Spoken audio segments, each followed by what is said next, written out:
Hello everyone, रघुवर GK में आप सभी का स्वागत है।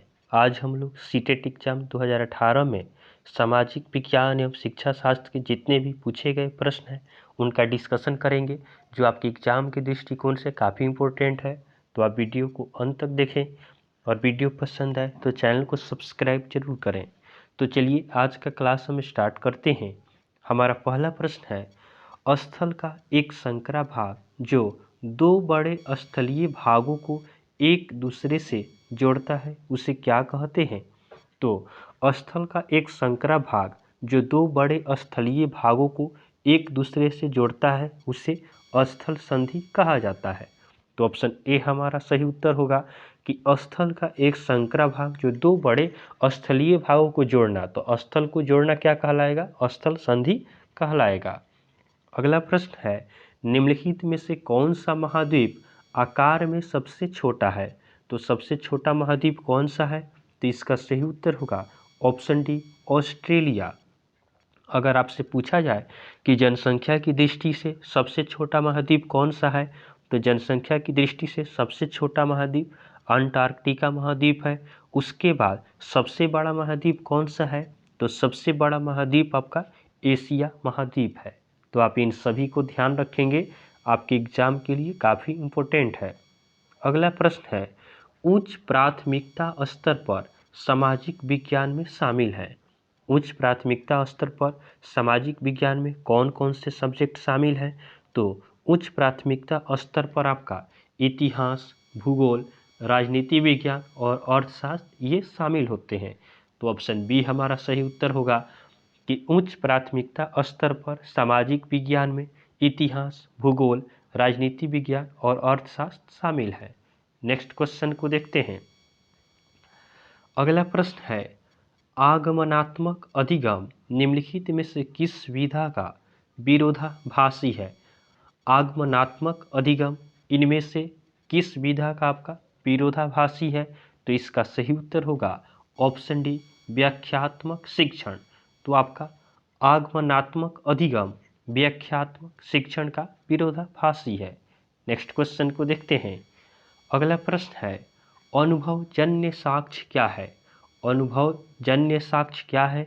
तो इसका सही उत्तर होगा ऑप्शन डी, इंद्रियों के माध्यम से वास्तविक दुनिया में एकत्रित आंकड़े, इसी को क्या कहा जाता है? अनुभवजन्य साक्ष्य कहा जाता है। अर्थात अनुभव का साक्ष्य किसे कहते हैं? तो इंद्रियों, हमारे इंद्रियों के माध्यम से वास्तविक दुनिया में एकत्रित जो आंकड़े हैं उन्हीं को अनुभवजन्य साक्ष्य कहते हैं। नेक्स्ट क्वेश्चन को देखते हैं।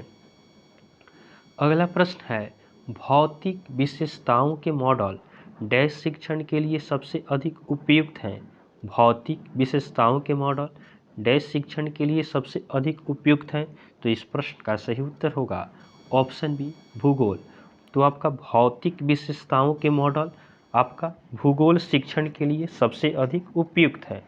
अगला प्रश्न है, स्थानीय समाचार पत्र से मौसम की जानकारी का संग्रह किस प्रकार का स्रोत है?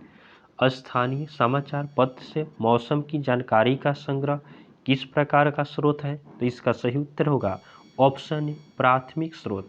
तो आप ध्यान देंगे, जहाँ भी स्थानीय शब्द आ जाए तो स्थानीय रूप से जुड़ा हुआ जो शब्द रहेगा वो आपका प्राथमिक स्रोत के अंतर्गत आता है।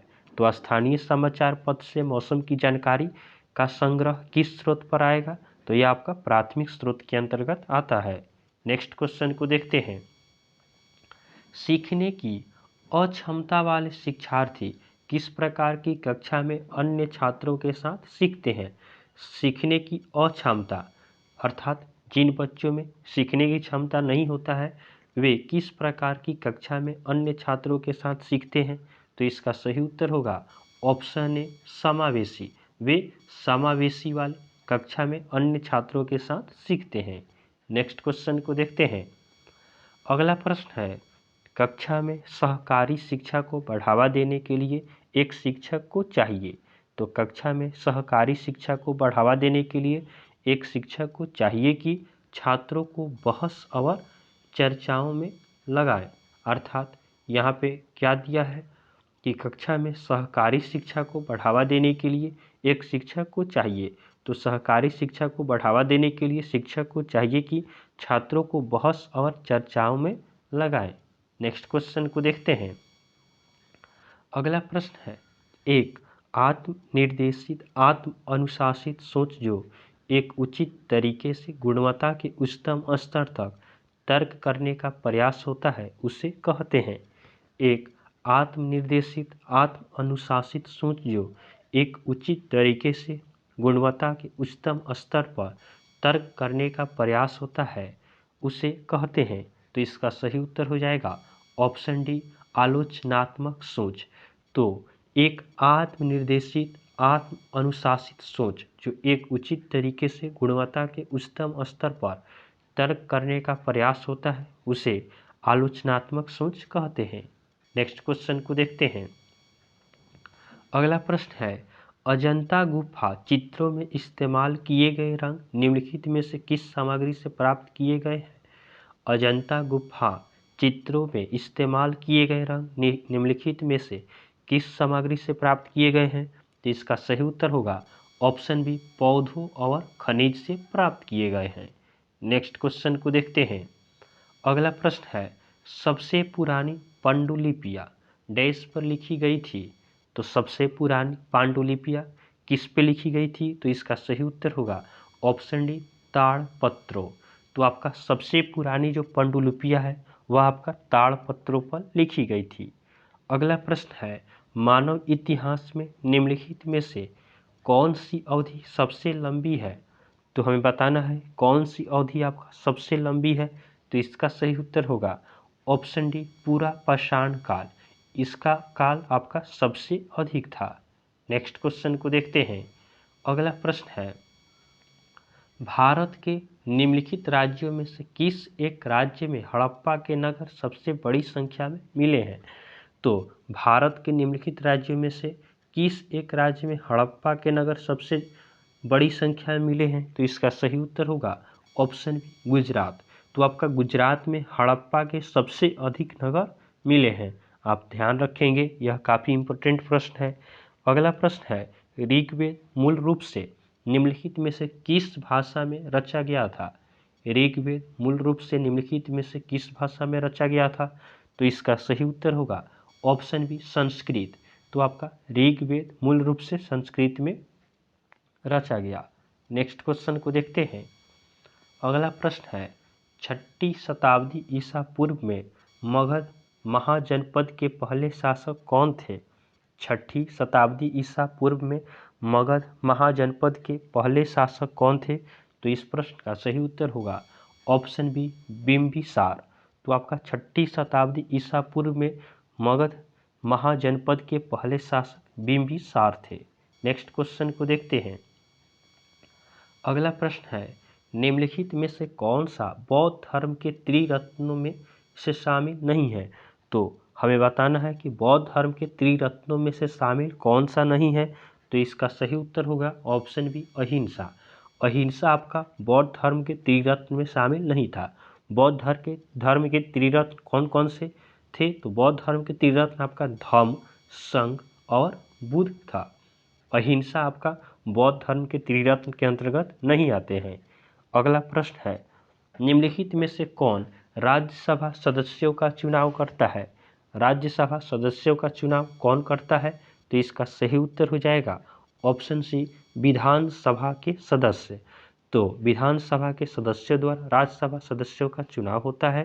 राज्यसभा क्या है? राज्यसभा एक अस्थायी सभा होता है, यह कभी भंग नहीं होता है। इसमें आपका प्रत्येक 2 वर्ष पर 1/3 सदस्य अवकाश लेते हैं। उसके बाद राज्यसभा में 12 सदस्यों को राष्ट्रपति द्वारा क्या किया जाता है? मनोनीत किया जाता है। तो आप इन सभी पॉइंट्स को ध्यान रखेंगे। नेक्स्ट क्वेश्चन को देखते हैं। अगला प्रश्न है, भारत द्वारा निम्न में से किस शासन प्रणाली को अपनाया गया था? तो भारत में किस प्रकार की शासन प्रणाली अपनाई गई है? तो इस प्रश्न का सही उत्तर होगा ऑप्शन सी, संसदीय और संघीय शासन प्रणाली। और ध्यान देंगे, संसदीय प्रणाली आपका ब्रिटेन के संविधान से अपनाया गया है। संसदीय शासन प्रणाली कहाँ से अपनाया गया, तो ये आपका ब्रिटेन के संविधान से लिया गया है। अगला प्रश्न है, अनुसूचित जातियों के लिए कितने संसदीय निर्वाचन क्षेत्र आरक्षित हैं? अनुसूचित जातियों के लिए कितने संसदीय निर्वाचन क्षेत्र आरक्षित है? तो इसका सही उत्तर होगा ऑप्शन है 84। तो आपका अनुसूचित जातियों के लिए आपका 84 संसदीय निर्वाचन क्षेत्र आरक्षित है। और अनुसूचित जनजाति पूछे तो अनुसूचित जनजाति के लिए आपका 47 47 आपका अनुसूचित जनजाति के लिए, यह आपका अनुसूचित जनजाति के लिए 47 और अनुसूचित जाति के लिए 84। तो इस तरह हमने सामाजिक विज्ञान एवं शिक्षा शास्त्र के टॉप 20 क्वेश्चंस को पढ़ा है, जो आपके एग्जाम के दृष्टिकोण से काफ़ी इंपॉर्टेंट है। तो आपको वीडियो पसंद आया हो तो आप वीडियो को लाइक करें, चैनल को सब्सक्राइब करें तथा अपने फ्रेंड के साथ जरूर शेयर करें। तो चलिए आज के लिए हम इतना ही रखते हैं, फिर नेक्स्ट वीडियो में मिलेंगे। तब तक के लिए धन्यवाद।